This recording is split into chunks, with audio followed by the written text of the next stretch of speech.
I'm Deborah Owens, America's Wealth Coach, and it's time to get wealthy. You're going to learn exactly what you need to know and do to finally achieve the level of financial success you desire and you deserve. Recession, layoffs, inflation, it's getting hard out here in these financial streets. And now is the time when we really want to think about what financial experts often say, and that is have a little cash for a rainy day. But the question is, how do you actually find the money so that you can build up a cash reserve so that in case you're one of these layoff casualties, you've got money set aside instead of going to the dreaded credit cards? But here are three things you may not know about what it's going to take for you to actually accumulate that cash reserve. Well, here's the first thing: it takes time to achieve it. So start now.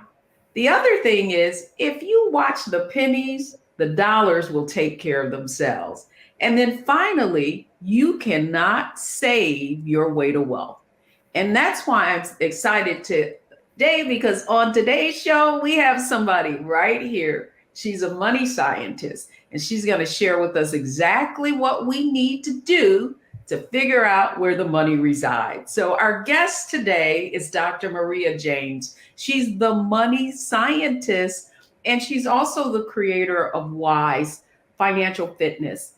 The interesting thing about her, though, that doctor came from a scientific background, molecular biology, if I'm getting this right. But we want to welcome Dr. Maria James on to Get Wealthy so she can show us how to get our cash reserves in order. Welcome to the program, Dr. Maria James. Thank you. Thanks for having me. I'm excited because when I reached out to you, I was like, oh my goodness, she looks just like her sister. So you are in Baltimore now, and not from Baltimore, but certainly your degree is from the Johns Hopkins University. And I was fascinated because the first question I want to ask is, how did you go from molecular biology to money? I mean, I guess that would be the transition, right? Yes. So people think of it as a 180 from science to finance, but for me, it's one world. I call it the money lab. So the entire time I was working on my degree, it's in cellular molecular medicine. So I worked specifically on HIV, mother-to-child transmission, but I was also not just gaining knowledge about virology, but also analytical skills, critical thinking skills, designing experiments and things like that. And so I took that and I applied it to finance. And so I transferred those soft skills, I think is the way that they're referred to. And I applied them to personal finance and business finance and came up with different techniques and all of that. So it's kind of one world for me because the same time I was working on science, I was also working on finance. I had co-founded a nonprofit and I was the director of finance at the nonprofit. So I was doing both at the same time. So it's a slight pivot for me. Well, the other reason that I wanted to talk to you as well, not only you're a money scientist, but while you were pursuing that degree on a very small stipend, you were also able to save. And so I think that's a great place to start. And on Get Wealthy, we look at financial success through the lens of mindset, strategy, and execution, the formula for success, if you will. And I want to start with that since we're talking about having a solid financial foundation and making sure that we have reserves set aside. Talk to us a little bit about first, when you were pursuing that degree and you had this small stipend, how much did you receive and how much were you able to still save even though it wasn't a large amount? Yeah, so the stipend after taxes, because we still had to pay taxes on it, was about $23,000 a year. And we had to pay the quarterly taxes. So you just sent them, well, I just sent 30% every quarter so that I wouldn't have a large tax bill at the end of the year. And I just have always been very, very interested in personal finance. So I had my little techniques and things that I had started using in college, and really before then in high school, and then in college got better at it, and then in grad school honed them even more.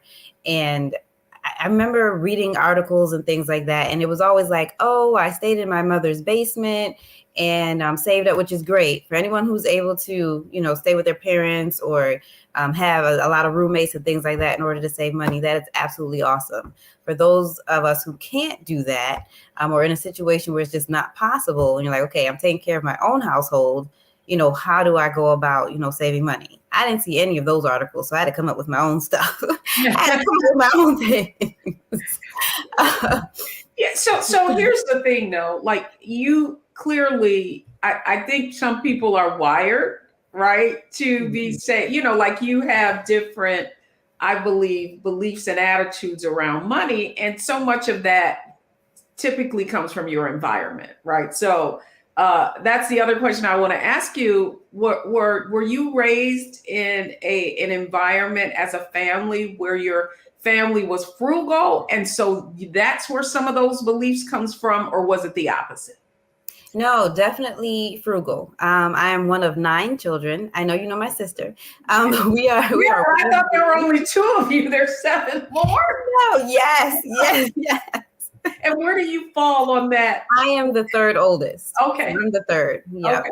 Yes. So, we always had piggy banks. For as long as I could remember, I've always had a piggy bank, and mine was Sebastian the crab from The Little Mermaid. And you know how kids can be kind of obnoxious. I remember I had to be like maybe 3 or 4 years old, and I was sitting on the floor and I was pulling the plug out of the piggy bank and dumping all the coins out, and then one by one, clink, clink, clink, putting them in and doing that over and over. And my mom finally was like, Marie, what are you doing? And I was like, oh, I'm playing with my money. And my mom said something to the effect of, no, you're supposed to, put the money in there. And when you get a lot of money, you save up a lot of money, then you can buy something big that you really want. And, I'm paraphrasing everything because I was like 3 or 4. I don't remember the exact word. I'm fascinated that this was being done this young, though. Yes. Kids can understand the concepts much earlier than we give them credit for, because that is just a memory that stuck with me. I'm like, oh, I have to save my money. And great saver, as you mentioned, was always putting the money aside. And that's one of the lessons that came from my parents. So now here you are, and you are certainly an adult, right? And you've chosen personal finance as your vocation now, your business. And as you've been working with people, what do you feel like the mindset that it will take for people to adopt for them to be able to manage their money effectively, specifically those who find it challenging and are spenders as opposed to, frugal people? Yes. So the mindset shift needs to be that every dollar has a job, right? So what you see a lot of people doing is, I'll pay all my bills, and then what's left over, I'm going to try and save some money. And we know how that goes. You end up eating out more than you think. Ooh, you saw this sale, so you're going to get these items that you really want, and then the amount that you thought you were going to have to save, you don't, or you have nothing left over to save. And so pay yourself first and give every dollar a job, right? So that's how I kind of have thought of it. And I've heard other people say this. So you want to give every dollar a job, where it's like, okay, paycheck 1, map out where's that money going, right? And then, okay, I'm supposed to have, once you do your budget, I'm supposed to have this specific dollar amount to save. Go ahead and send that over to the savings account. You already ran the numbers. You have that money. Send it over to the savings account, even if you have to split it up. Some money coming from paycheck 1, some money coming from paycheck 2.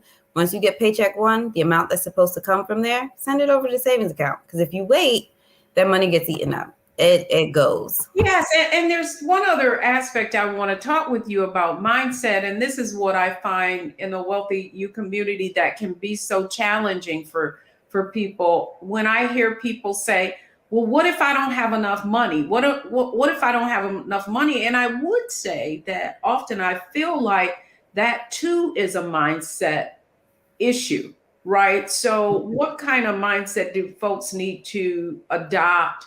If they feel like they don't have enough, what do they need to do to shift? Basically, I tell people that you have to run your numbers and then convince yourself, right? I am a big proponent of affirmations, right? So saying those affirmations of, I do have enough. I am cash resource low, but I'm not broke, right? Saying these type of things to yourself so that you do that mindset shift and asking questions instead of stating facts. And so what do I mean by that? Instead of saying like, oh, I don't have enough money, change it to, okay, how can I get enough money to save? Because then that gets your mind thinking, okay, now it's a problem to solve versus this is just a statement and it is the way it is. So when you ask the how question, you start trying to figure out, okay, how can I do this? How can I figure this out? And you will start thinking of ways to save and you'll be more open to ways to save. So that to me is a big mindset shift, changing it to a question instead of just stating it as a fact. I'm so glad you said that because I do think there's another issue, and that part of it is people settling in that current state. So when we come back, what I want to talk about now is strategies, right? So we talked about mindset and how you have to really shift and start thinking about not what I don't have, but what I can create. When we come back, I want to talk about some specific strategies that folks can use if they now want to figure out not only how to manage what they have more effectively, but create more. So when we come back, folks, it's all about strategy.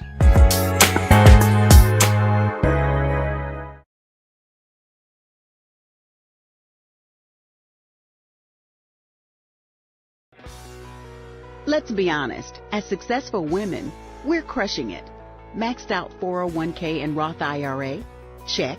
Aggressive savings and investments? Check. Yet, the freedom our success was supposed to buy can leave us stuck on the six-figure hamster wheel, watching retirement slip further down the road. There's another way. Get coaching courses and community at wealthyu.com.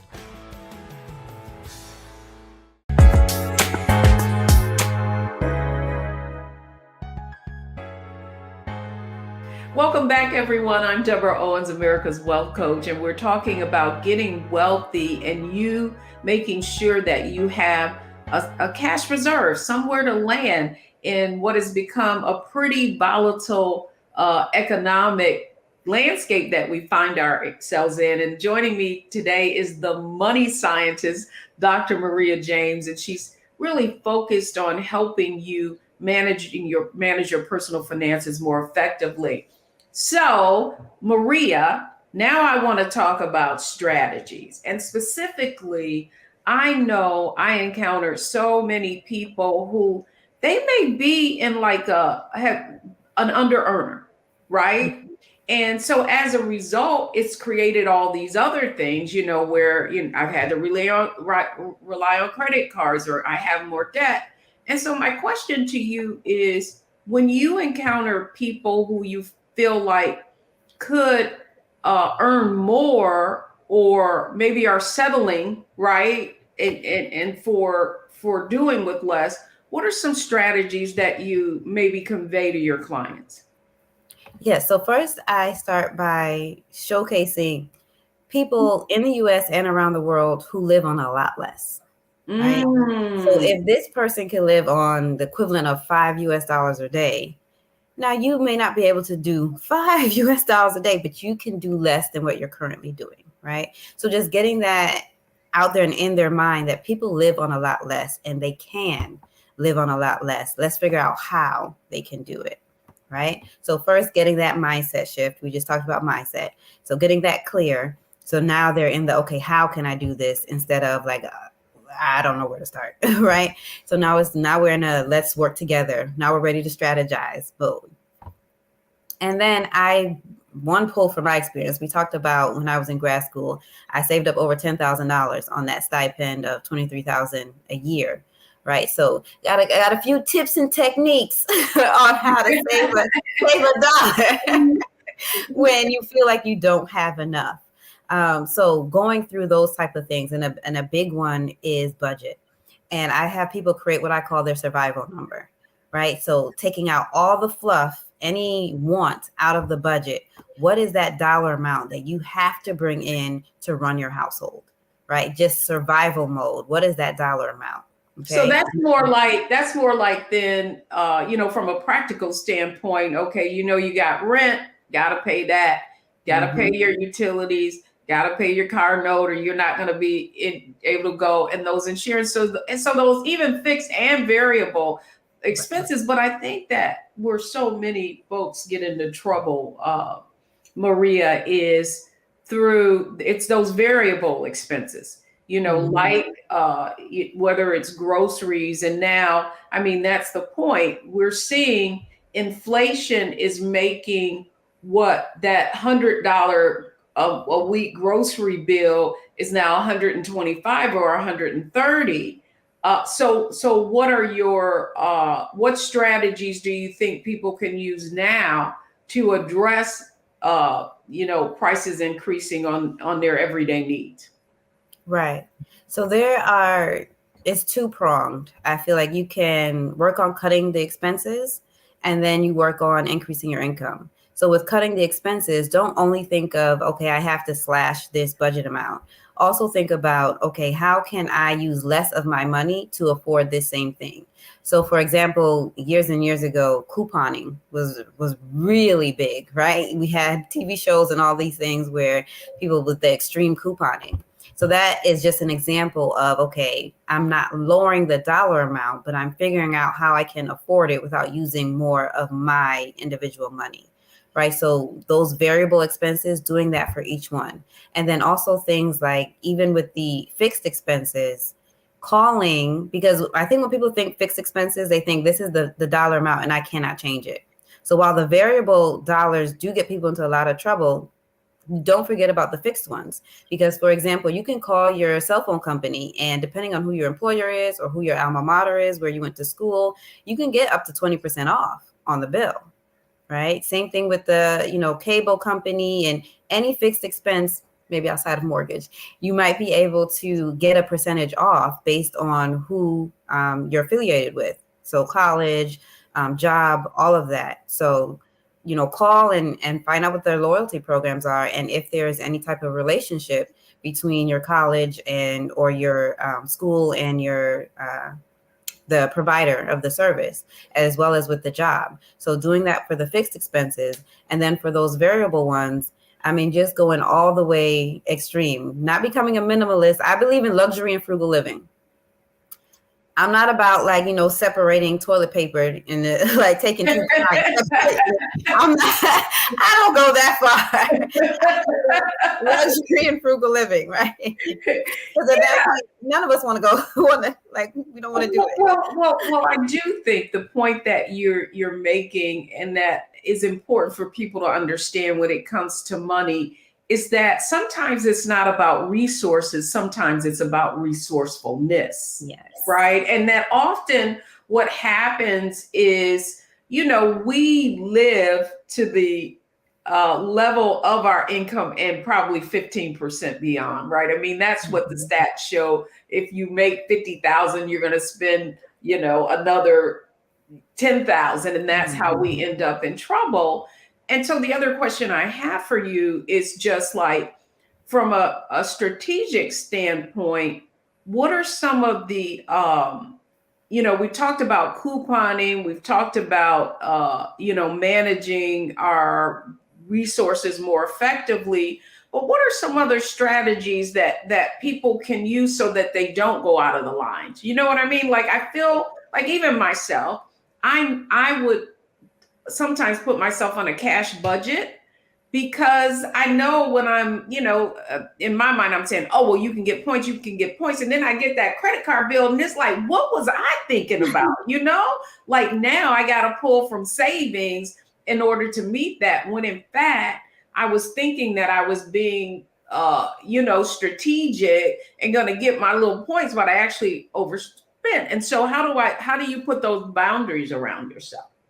Yes. So I think there are a few different ways to approach it. One is to keep the goals top of mind. So I tell people to do like a vision board, or just, I'm very linear. So I'll list my goals out and then put it up somewhere where you can see it, or take a screenshot and you want to, put that on your cell phone or what have you. So when you're out and about, that you're able to see it and you get that reminder of the goals. Put a sticky note on your credit card, so that when you pull it out, you're like, oh, is this going to put me further to my goals or away from it? So you get that reminder in the moment so that you're not spending. So one, keeping the goals top of mind, and then, getting alerts. I use something like some kind of money management software, something free like mint.com or something like that, where, it'll give you an alert to say, hey, you only got $20 left in this category. You sure you want to do this? Oh, you mean there are programs that I can program my different budget categories, and when I like that. I like Yes, that, right? yes. So you can use prompts, and I do feel like the phone is always with us, right? And I think that I think the studies show that even from a communication standpoint, now we're more apt to respond to a text than we are Mhm. looking to the mounds of emails.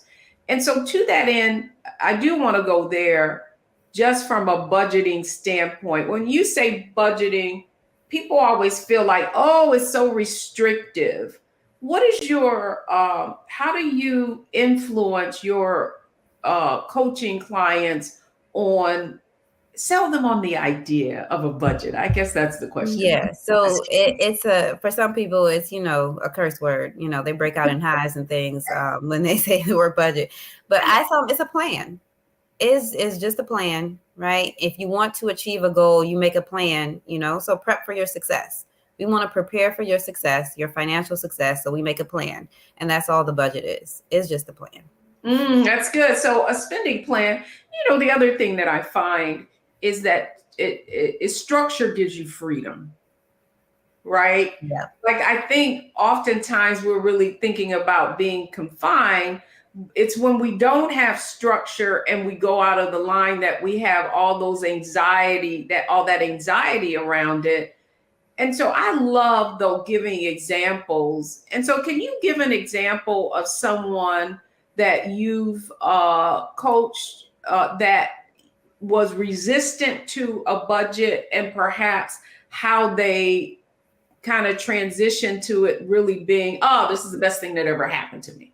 Yeah. So I'll give an extreme example, because we talked about an individual who felt they didn't have any money. So I actually worked with an individual. We did a 20-minute consultation, and she said that, hey, I am over every month, and I can you help me? Where does I can't, where? And I'm like, okay, breathe. Okay, so let's go through your budget line item by line item. So we went through her expenses, because she had a very loose budget. It was like, this is the money I spend, not really, a budget. So we went through the expenses, and to make a long story short, by the end of the 20-minute conversation, we have figured out how to free up enough money so that she could save at least, I think it was $20 or $50 a month. And we'd gotten her expenses all the way down by $200 or $300. And it was literally, okay, let's go line by line.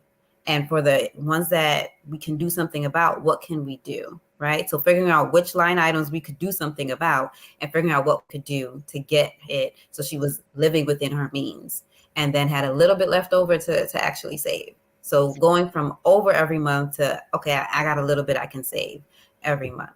So well, no, I do feel like the way our culture of, shopping has become like a leisurely sport, something, it's a hobby for many people, just in terms of spending. And I do feel like part of that is just being in this culture of marketing and consumerism that really, well, a couple of things. we get our money habits from they're inherited in many times. So if that no one ever taught us how to budget, you just think you got a job, I'm just going to make more money and that everything's going to work out. But what I do find, Maria, and I wonder if you have found this too, and the people that you're working with, is that if they can't manage what they have, that more money is not going to solve the problem. Do you agree? Like more money, more problems. Yes. You had it right. Yes. Like if I you tell can't manage people what you have. exactly. I tell people if you mismanage $10, you're gonna mismanage $1 million. It wouldn't matter if you made $1 million a year. If you can't manage 10, you're not gonna be able to manage the million.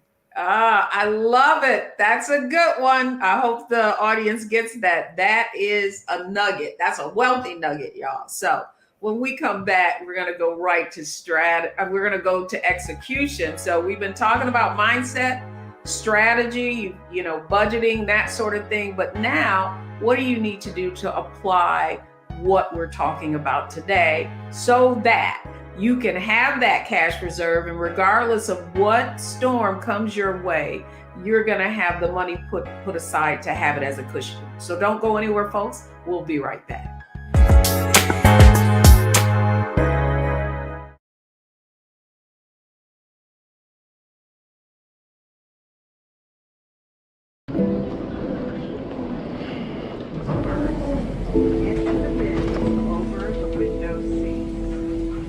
Are the only bins that will accommodate larger rollerboards.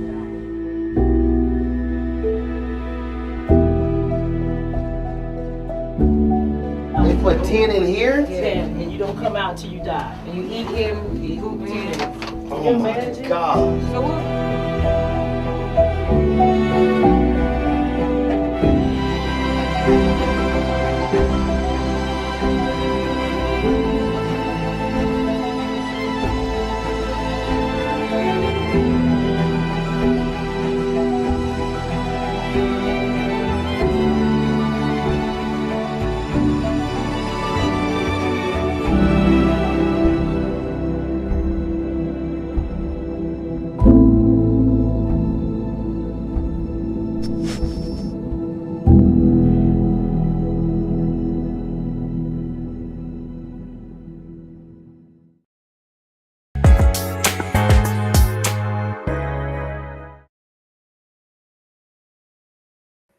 Welcome back, everyone. I'm Deborah Owens, America's Wealth Coach, and this is Get Wealthy. And one of the things I know is that many of you are finding it difficult to struggle in these difficult, volatile economic times. And so today I'm excited because joining us is the money scientist, Dr. Maria James, and she really helps folks manage their personal finances more effectively. Let's get Dr. Maria James on and let's get right into it. So we talked about mindset, and that really was beginning to look at your money in a different way. And now we talked about some strategies, and I came away from that knowing, listen, you're preaching to me too, that budget, just having some what do I want to say, rails, just like you go bowling and you have those rails, so you don't go off. I do think we go off the rails a bit. Now I want to talk about execution. And the first question to you is, if someone's listening or watching this program, what's the first thing they need to do if they want to get their finances in order? Where do you start? Getting an accurate picture of their current financial situation, right? So really figuring out where is their money going. So take a look at what they're actually spending, because sometimes we think, when you keep the budget in your head, you think how much you spent on groceries, or you think how much you spent on gas or whatever it is. Those variable expenses will get you every time, like we talked about before. When you have the tab in your head, we're always off. Always. So taking a look at the actual bank statements, or going online, everything's online now, going online and looking at the actual transactions and figuring out, okay, where is my money going? And don't worry about a budget. Don't worry about slashing anything. Just figure out where the numbers are. Figure out where the numbers are first, So you have a starting point. Okay, this is where I actually am. So let me ask you this, right? Because I think that one of the things I'm fascinated by is how many people are afraid of numbers. I mean, literally afraid of them, right? Fearful because perhaps I can remember I attended a Catholic school and like all of the girls were put on a administrative track and that sort of being good typists and that sort of thing, and kind of steered away from any kind of difficult math problems, right? And so I, even in our Wealthy You community, I often hear, specifically around researching things, that, oh, well, I was never good with numbers. And so when we say just look at the numbers, the question I have for you is, what is a good and simple process of me being able to look at where my money's going? So if I'm just looking at a statement, I mean, that's still very passive. What is an active way for me to actually get a sense of, oh, and you hear people say, oh, now I know. Right. So set up a good space for anyone who's like, oh, I hate numbers, or I hate doing a budget. I can't. Set up a good calming space, whether that is the corner of your living room where you're facing the wall and you can't see everything else going on behind you, the corner of the bedroom, wherever you can set up. In the closet, I have people go in the closet and fix out a space where they can sit in the closet with a computer, wherever you can, in a space where it's nice and calming, so you can keep the anxiety low, you can breathe, and you can get through the exercise. Right. So one, set up that space somewhere you can be and you can sit and get this done. And then secondly, like just really like going through the numbers. Unfortunately, you have to. But I mean, I'm getting, even from a practical standpoint, is a tool, right? So does it make sense for me to, people like journaling, maybe you do something fun and you have a little, okay, so this is going to be my money book, and I'm simply going to write down because if I were to look at my bank account right now, well, one of them, certainly on the credit card, it kind of categorizes everything, right? But if I were to look at my bank account, I'm just looking at, here's how much money you took out and here's how much money you put in, right? So I gotcha. how would you suggest that somebody that is fearful, knows that they're overspending or finding themselves going to the credit card, that's when things are out of whack, right? Yeah. How do I sit down now and really intentionally get a handle on where the money is going? Yeah. So one, making the categories that you mentioned is important, because as you're going through the bank statement, each transaction, you're going to put it in a category so that you can see how much you're spending for that dollar amount. I also tell people to create a money calendar. And this can be a literal paper calendar or, using like a Google Calendar or something. And you're going to put in when those bills are due and when you get your paycheck. And that gives a visual overview, which for some people is a little easier than looking at, columns of numbers or writing down transactions. Having that visual overview of, okay, now I can kind of see the flow. All right, all of these things are going out before I get paid. Right. So even though intuitively we know this, seeing it on the calendar helps people to say, oh, okay, that's what's causing the issue. These 3 huge bills are coming due before I get paid here. Okay, maybe I need to move this, or maybe, the previous paycheck, I need to save a little bit, so then they start realizing and thinking about, okay, how can I afford this so that I stop running out of money before I run out of month, right? That's exactly right. And I'm so glad you said that, because I also feel like another way that people find themselves in trouble, or let me not say in trouble. Like, I guess I'm going to ask you this question then. How do you feel about putting your bills on auto pay as opposed to trying to figure out, when you're going to pay them, because you're afraid that if you put it on auto pay, then, you could be overdraft and that sort of thing? Yeah. So there are 2 camps, right? So some people love auto pay And then some people are like, no, that gets you disconnected from what's going on with your bank account. So some people believe you shouldn't put it on auto pay because that keeps you disconnected. If you're paying it every month, you're paying attention to where your money is going. So that's one camp. I'm not in that camp. I believe you should automate as many of the bills as you can because of the fact that it removes the discipline out of it, right? So I believe in, being disciplined, discipline, not deprivation, right? So we're not trying to be restrictive with our budget, but we are doing the budget and then setting it up so that as much as we need to, we can remove ourselves from it. And our discipline or lack of discipline is not hindering us from the money going where it needs to go and us saving and putting money towards debt and all of these type of things.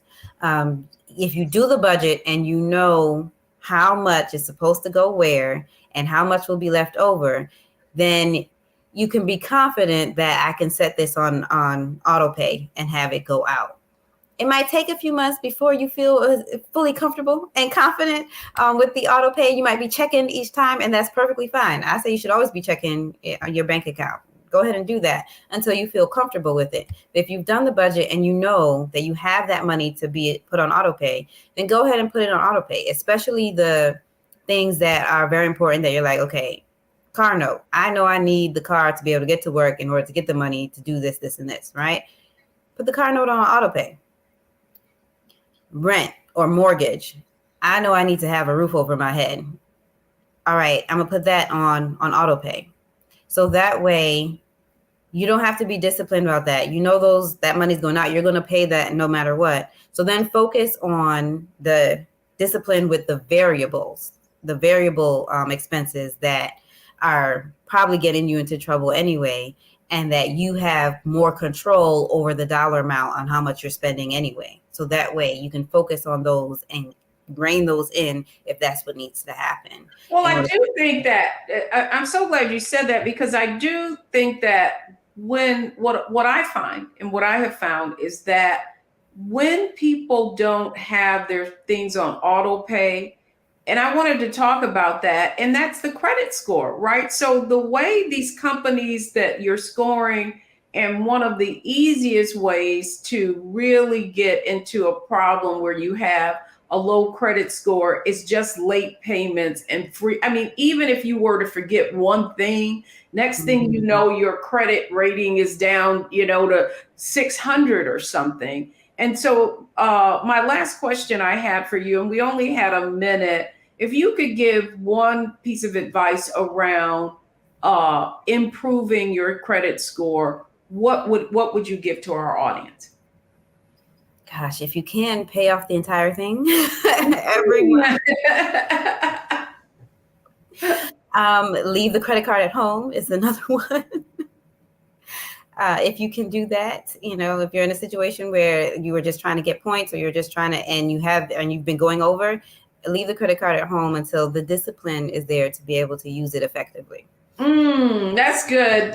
Dr. Maria James, we've covered a lot. Mindset, strategy, and execution. And when we come back, I really want people to be able to take everything that we've shared with them today and put like a plan together, because I believe that even though we can give a lot of knowledge, that knowledge is not powerful unless it is applied. So when we come back, it's our analyze, optimize, and maximize segment, where now we're going to have a conversation about how you can pull all of the things that we discussed together and put them into action.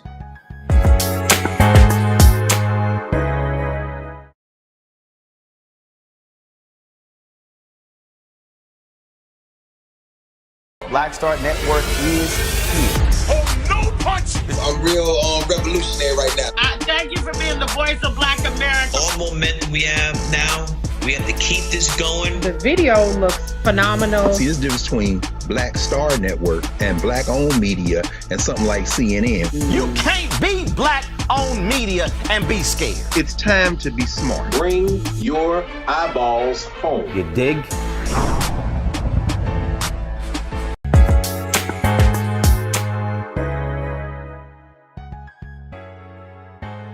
Welcome back, everyone. I'm Deborah Owens on Get Wealthy, and we're getting wealthy around our personal finances today. And joining me is Dr. Maria James. She is the founder of Pocket of Money. I want to start there, though, because we didn't talk about it at all. Where did Pocket of Money, what was the catalyst for you naming your company that? Yeah, so we talked about how, when I had that stipend, I managed to save up $10,000. And a lot of other grad students were like, we're on the same stipend. How's this? What are you doing? we get the same amount. And I remember someone saying like, okay, so there was a song that had like Pocket of Money or Pockets of Money or something like that in it. And someone started like, saying that.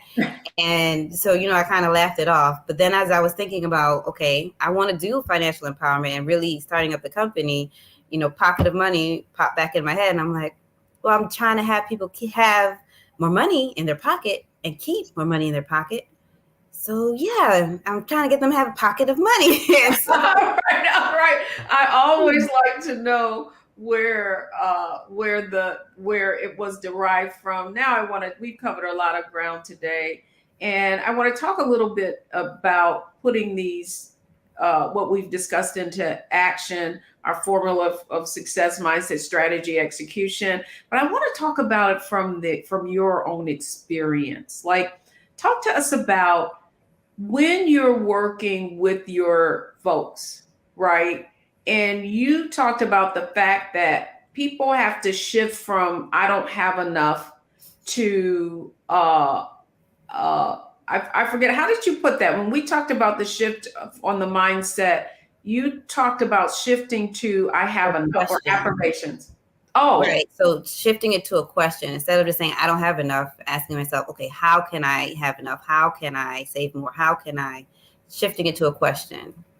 And so if you could think about a particular example of someone that you worked with that you can share actually how someone applied, now I have enough. Give us an example of that. Yeah. So let's see. I worked with a couple, and he was actually a financial advisor for investing, but the actual money management piece, he was like, I need help with that myself. So I worked with him and his wife, and they were actually several $1,000s over every month.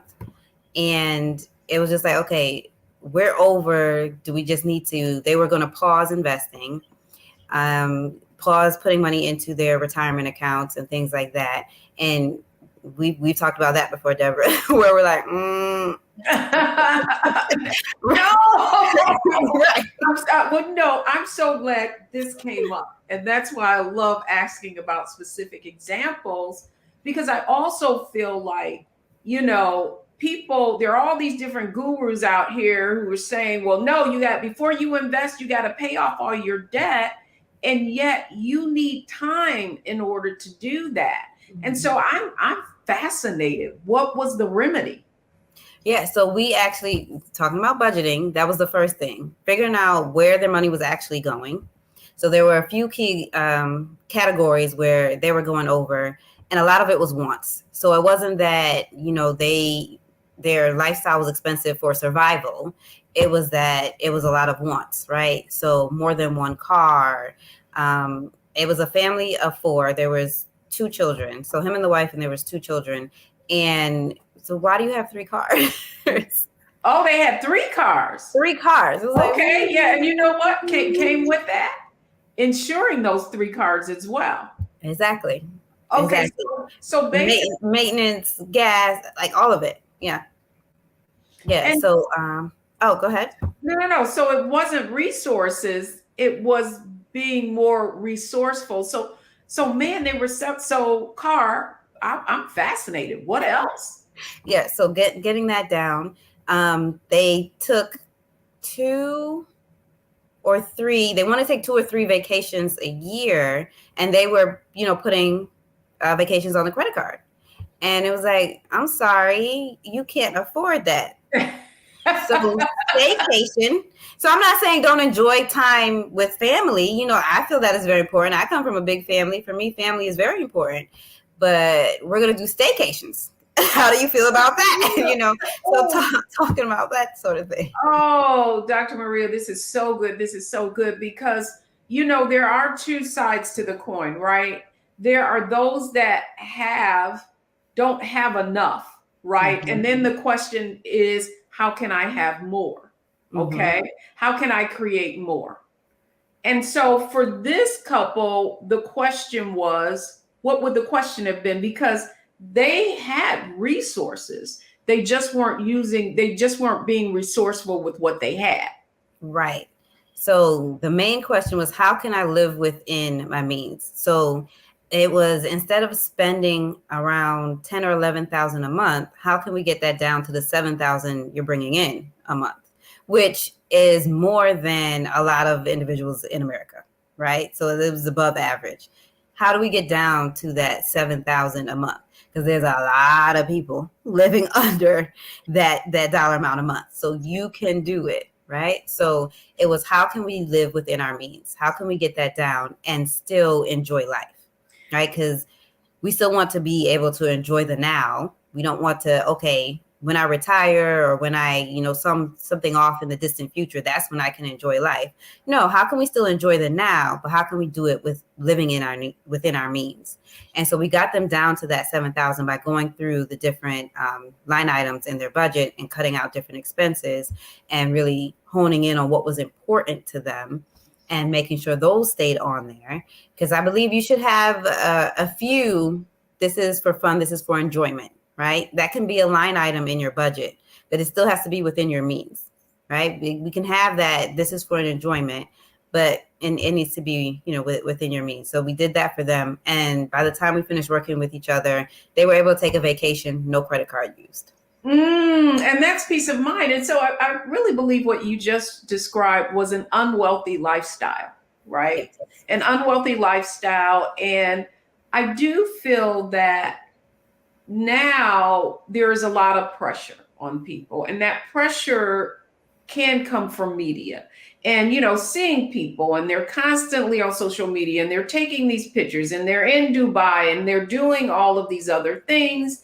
And a part of us, whether we want to or not, has to, I don't want to say covet it, right? But aspire to do that. And so the question I have for you is, if there's someone watching this show and that is their situation, right? Mindset, living above my means, right? What kind of strategy what's the first thing I need to do if I saw myself in that couple? Yes. So luxury in frugal living, right? Pick what is the most important thing for you, right? And that's the thing we have to figure out how to afford in your budget.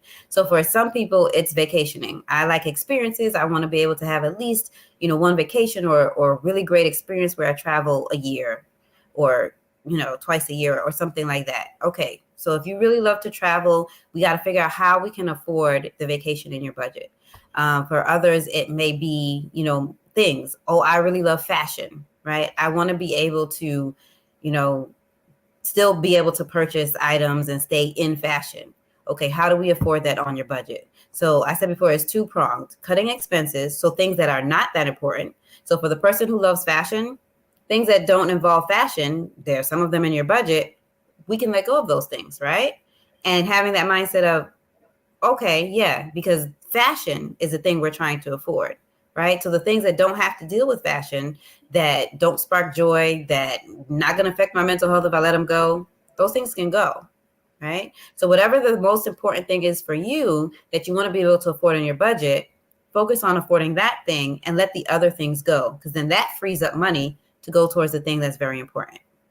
I do think also, so what you're really conveying is that life is a series of trade-offs. That's basically economics, right? And so we have to decide what's important, and then we can trade off from there. I do think that you brought up, Maria, a really good point. And it's that people, what I hear is that people say, oh, I've got too many bills. I can't afford to save for retirement.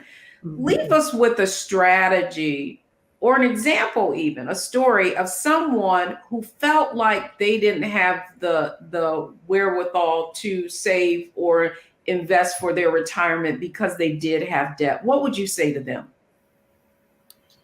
Oh, goodness. It's important. So I do an exercise of having them envision, okay, you're retired. What kind of life do you want to have? And okay, now think about what you're putting towards it. Are you going to be able to achieve that lifestyle? The answer is usually always no. And now they're in a mindset of, okay, how do I fix that? Right? So that lowers the resistance bar. As a consultant or expert, that lowers the resistance bar so that they're in the, okay, how do I do this mindset?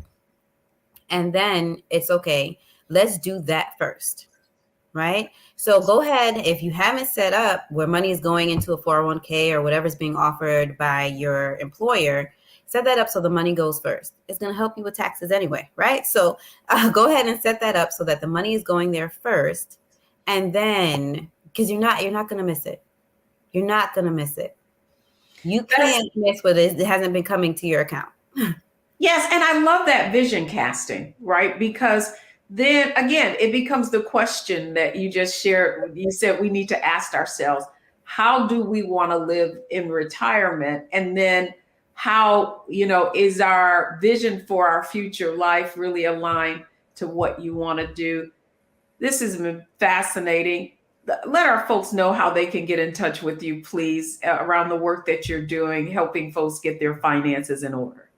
Yes, you can start with my website, pocketofmoney.com. There's also some freebies on there. Depending on what your goal is, you'll find something for you. And I'm also all over social media. Look up Pocket of Money and you'll find me. Those are great ways to stay up on what I'm doing and to contact me. Well, Dr. Maria James, thank you for coming on Get Wealthy and sharing with us exactly how to find the money. All right, folks, don't go anywhere. We'll be right back. When we come back, I'm going to share the 3 takeaways from today's show. Don't go anywhere. I'll be right back.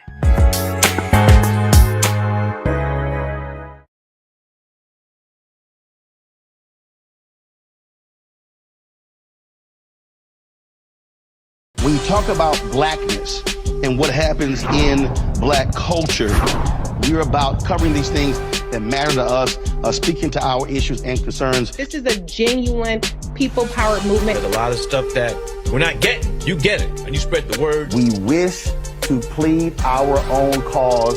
Too long have others spoken for us. We cannot tell our own story if we can't pay for it. This is about covering us. Invest in Black-owned media. Your dollars matter.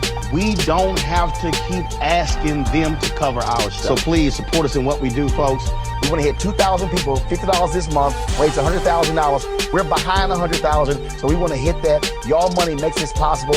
Checks and money orders go to P.O. Box 57196, Washington, D.C. 20037-0196. The Cash App is $RM Unfiltered. PayPal is R Martin Unfiltered. Venmo is RM Unfiltered. Zelle is Roland@RolandSMartin.com.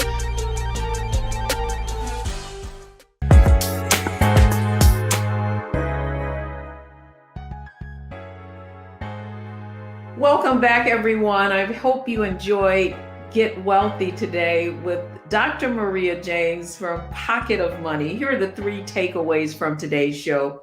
First, managing your money is an inside job. What questions should you be asking in order to get your finances in order? Second, budgeting. Those line items, don't look at it as a budget, but a plan, and budgeting gives you structure. And on top of that, you know what else it gives you? Structure gives you freedom. Thanks so much for joining us on Get Wealthy. I'm Deborah Owens, America's Wealth Coach, and you're watching us only on Black Star Network.